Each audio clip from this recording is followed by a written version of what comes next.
자, 윤석열 대통령의 한일 정상회담 이후에 후폭풍이 계속 이어지고 있는 것 같아요. 근데 그러고 보면 윤석열 대통령이 어떻게 보면 논란을 조금 계속 만들고 있는 거 아닌가라는 좀 생각이 또 드는데, 왜냐하면 지난 21일에 국무회의를 생중계하면서 거의 20분 가까이 이거에 대해서 이제 좀 말씀을 하셨잖아요. 결과적으로는 우리가 과거가 아니라 미래를 보고 가자, 이런 취지로 국무회의에서 발언을 했는데, 이 발언 좀 어떻게 보셨어요? 저는 대통령께서 직접 국민들에게 설명해주는 기회를 가져야 한다라고 지속적으로 말씀을 드렸는데, 네. 그때 국무회의 때 하신 말씀은 설명이 아니라 항변과 강요 같았어요.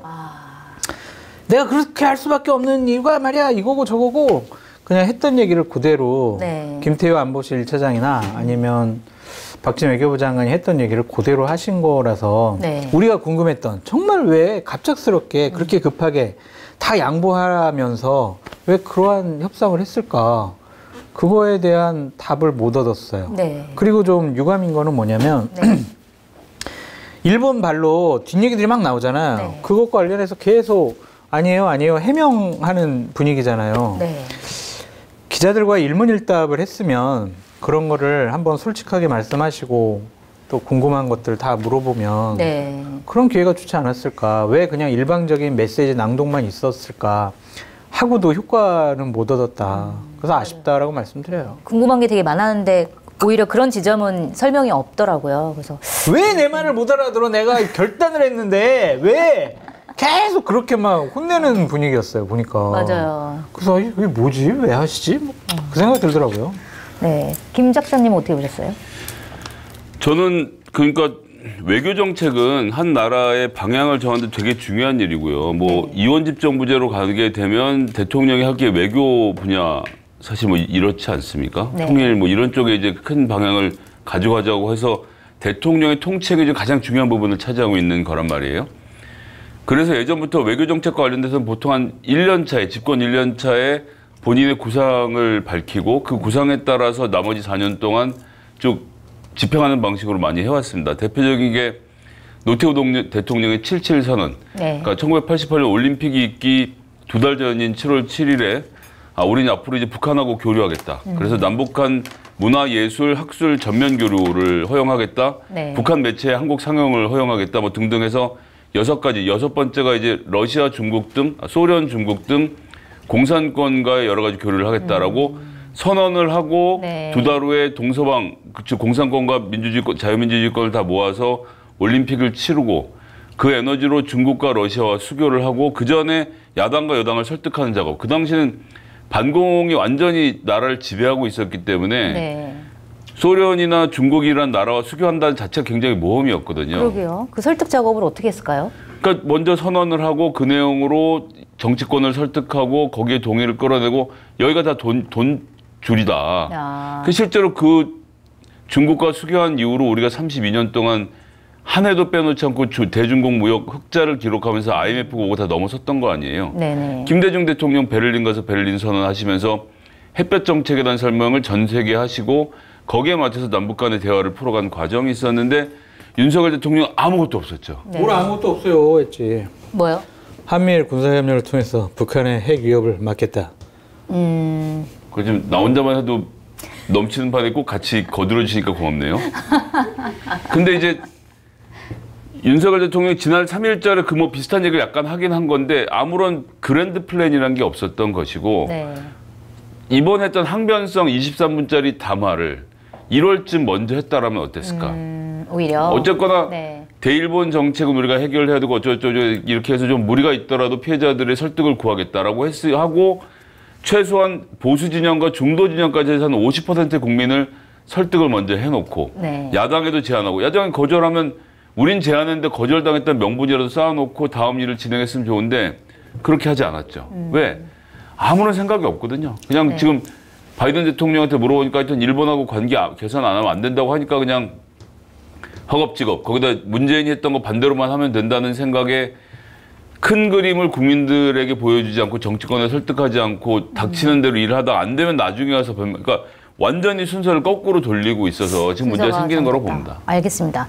그리고 국민들도 이거에 대한 여론이 굉장히 안 좋은 것 같아요. 그러니까 대통령은 나를 믿어달라, 우리 미래로 가야 된다라고 얘기했지만 이제 그 여론조사 결과를 보면 쿠키뉴스가 의뢰해서 데이터 리서치가 22일 발표한 여론조사 결과를 보면 이제 한일 외교에 대해서 응답자의 58.6%가 잘못했다. 맞아요. 잘했다는 평가는 38.8%밖에 없어요. 맞아요.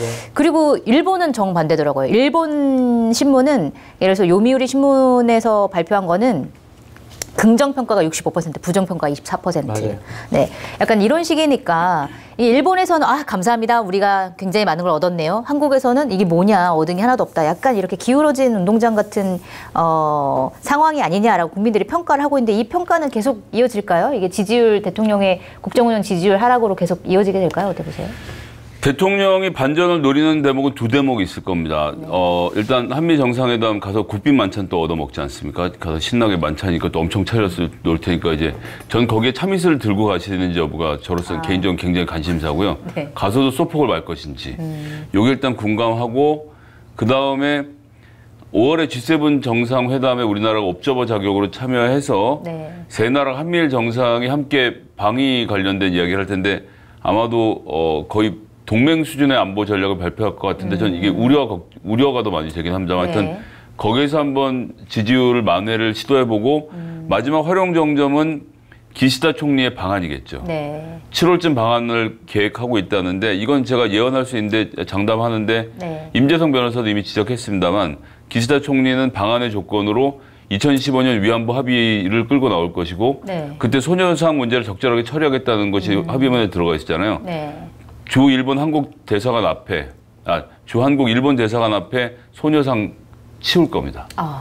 치우거나 치우라는 기시다의 요구를 대통령이 어떻게 대응하면서 네. 올 건지 그것까지 치우면서 불러야 되는지 아니면 이것으로 격렬한 논쟁이 붙을 거라서 대통령이 생각하는 것처럼 이렇게 호락호락하게 국민들이 마음을 열지 않을 것입니다. 아니 근데 지금 정부에서는 좀 기다려봐라. 기시다 총리가 한국에 오면 무언가 있지 않겠느냐. 여기까지 좀 기다려달라 이렇게 얘기를 했거든요. 사실은 그렇지 않을 거다라는 게 김 작자님의 전망인데 어떻게 보세요?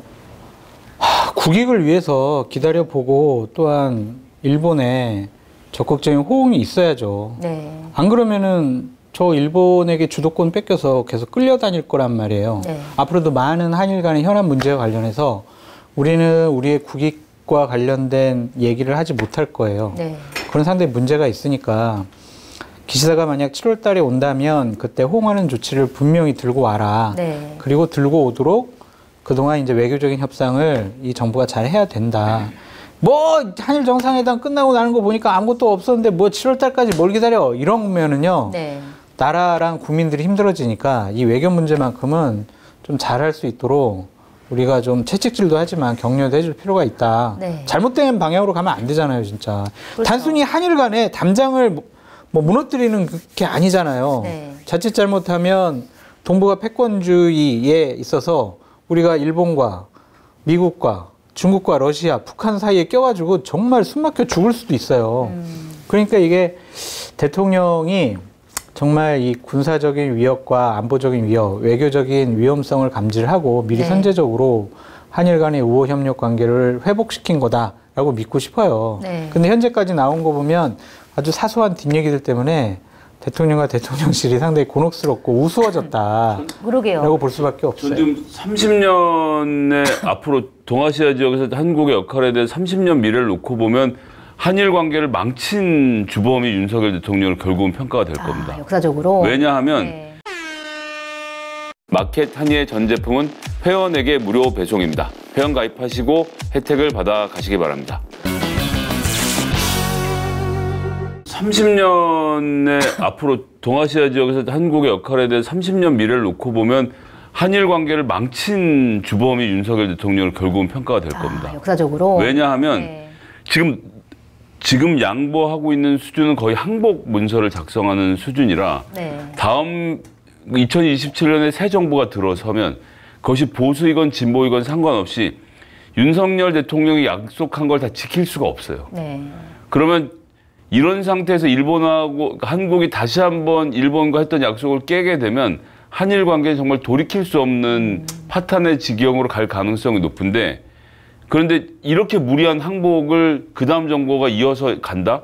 전 그것도 안 될 거라고 봐요. 네. 그래서 윤 대통령은 본인이 이 관계를 해결했다고 생각하지만 어설프게 봉합해서 예를 들어서 이혼을 하려고 하는 부부를 막 억지로 잡아다가 막 별장에다 가둬놓고 니네 같이 살아야 되라고 말하면 그 관계가 더 나빠지잖아요. 네. 전 지금 끔찍하네요. 윤석열 대통령의 이 잘못된 판단으로 그러니까 이 다음 정부 들어서고 나서 한일 관계가 굉장히 돌이킬 수 없는 지경으로 갈 가능성이 높아졌기 때문에 네. 이건 지금 대통령이 너무 큰 잘못을 하고 있다고 생각해요. 네. 저도 그런 부분에 있어서는 동의를 해요. 네. 제가 가장 우려스러워하는 부분은 뭐냐면 군사 협력이 강화되잖아요. 네. 그리고 일본이 뭐 평화헌법을 고치고 군국주의 길로 나갈 수 있는 전쟁할 수 있는 나라로 만약 탈바꿈이 된다면 네. 군사 협력을 빌미로 우리 독도 근해까지 일본의 군함들이 올 것 같아. 네. 그때 과연 우리는 어떻게 해야 되는 것이냐. 그러게요. 그때도 통 크게 에이 뭐 오세요. 말이 안 되잖아요 이거는. 대통령이 그러게요. 가장 할 일은 네. 영토 지키고 국민의 생명과 안전 지키고 주권 네. 지키고 이런 거 아니겠어요? 그러게요. 그런데 어떠한 영토를 지키는 것보다 어떠한 큰 국익이 있는지는 제가 이해를 못하겠지만 네. 대통령께서 회담장에서 독도 문제나 아니면은 위안부 피해자 할머니 분들한 얘기가 나오면 그 부분은 좀 강하게 질타도 하고 오히려 좀 기시다를 혼내는 네. 그런 태도도 보였어야 되지 않을까라는 생각이 근데 듭니다. 과연 한일 정상회담에서 독도 문제, 뭐 일본 후쿠시마 오염수 문제, 그 다음에 뭐 위안부 합의 문제 이 얘기가 나왔다라는 보도들이 굉장히 많이 나오는데 대통령실은 공식적으로는 뭐 확인해주진 않고 있는데 저희 한겨레가 뭐 단독 보도를 하긴 했는데 후쿠시마 오염수 얘기는 나왔는데 이제 윤석열 대통령이 이거는 뭐 법적인 절차를 거쳐가지고 뭐 결정할 얘기다 뭐 이런 식으로 대답을 했다라는 건데 이거 한일 정상회담 진짜 나왔을까 안 나왔을까 이거 어떻게 보세요? 제가 먼저 안돼 말씀드리면 네. 정치권에서 무슨 해명을 할 때 네. 앞에 조건들이 붙잖아요. 네.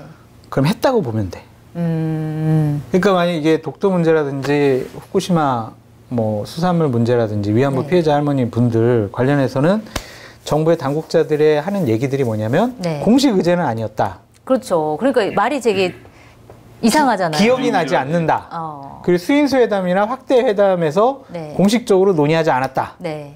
이거잖아요. 네. 그러니까 공식적으로 의제는 아니었지만 저녁 먹으러 가서 오므라이스 먹으면서 기시다가 얘기하지 않았을까? 저 그렇게 생각이 들더라고요. 왜냐면은 그런 게 절대로 어떠한 만남에서도 회담에서도 이 얘기는 전혀 없었다. 네.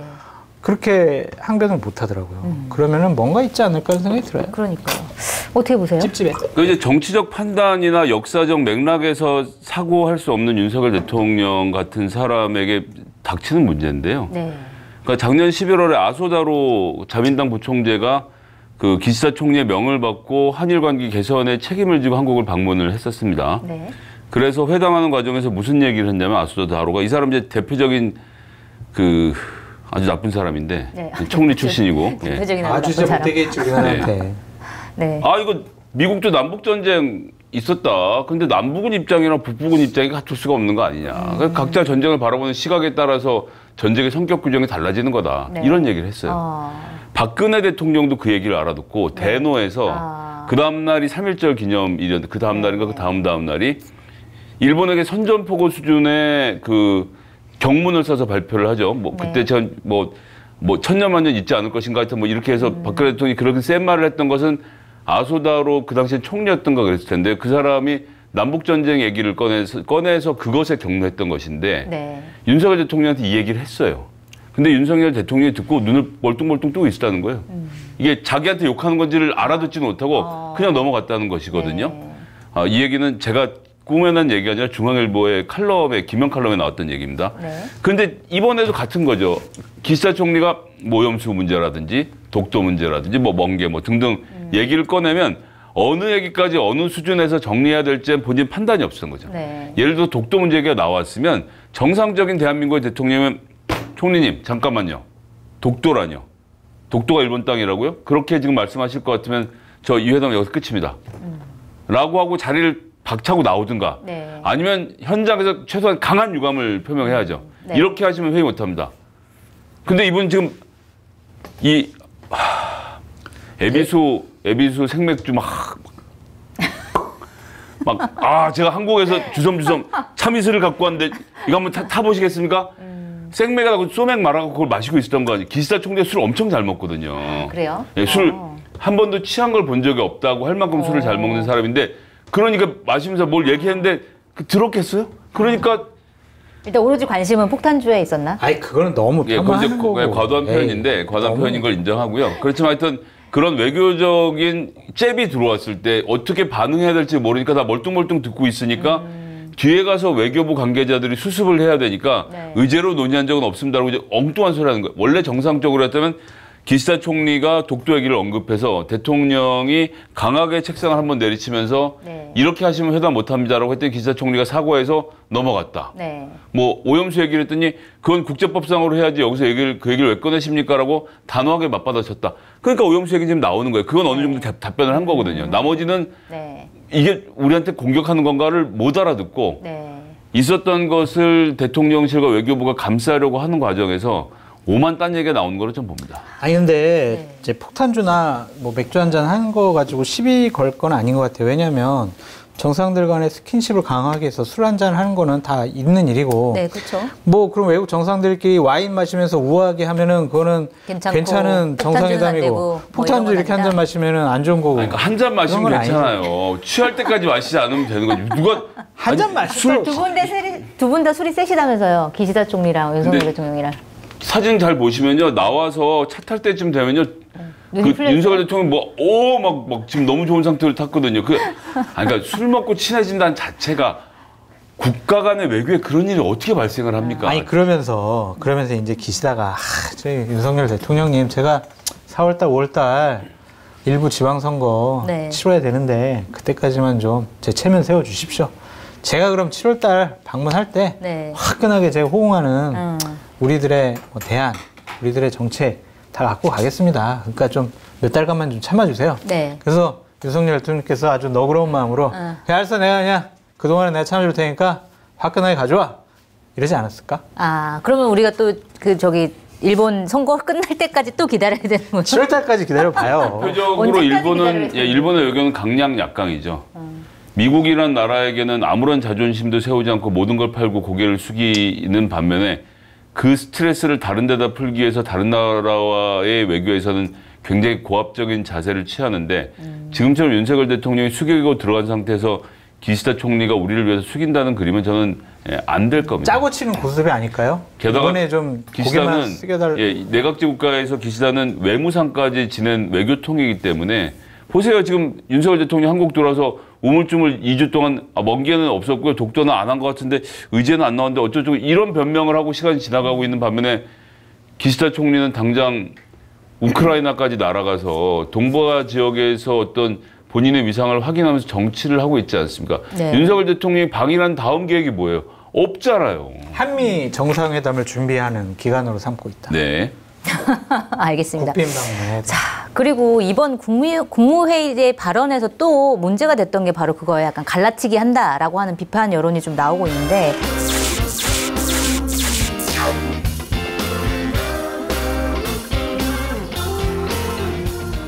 뭐라고요? 아니 요즘에 마켓타니에서 이용 안 하는 분도 있어요? 쇼핑몰계 차세대 리더 마켓타니 정치권의 정보통 저 장성철이 자부하겠습니다. 정말 강력하게 추천드립니다. 왜 추천을 하느냐? 덕분에 제 출연료가 인상됐기 때문입니다. 굉장히 만족스럽습니다. 믿고 사드셔도 될 것 같다. 전 그런 확신이 들었습니다. 한결의 자랑, 한결의 야심찬 프로젝트, 한결의 TV를 후원하는 가장 좋은 방법 마켓타니. 많이 성원해 주시고요. 주변에도 널리 알려주세요. 좀 도와주십시오.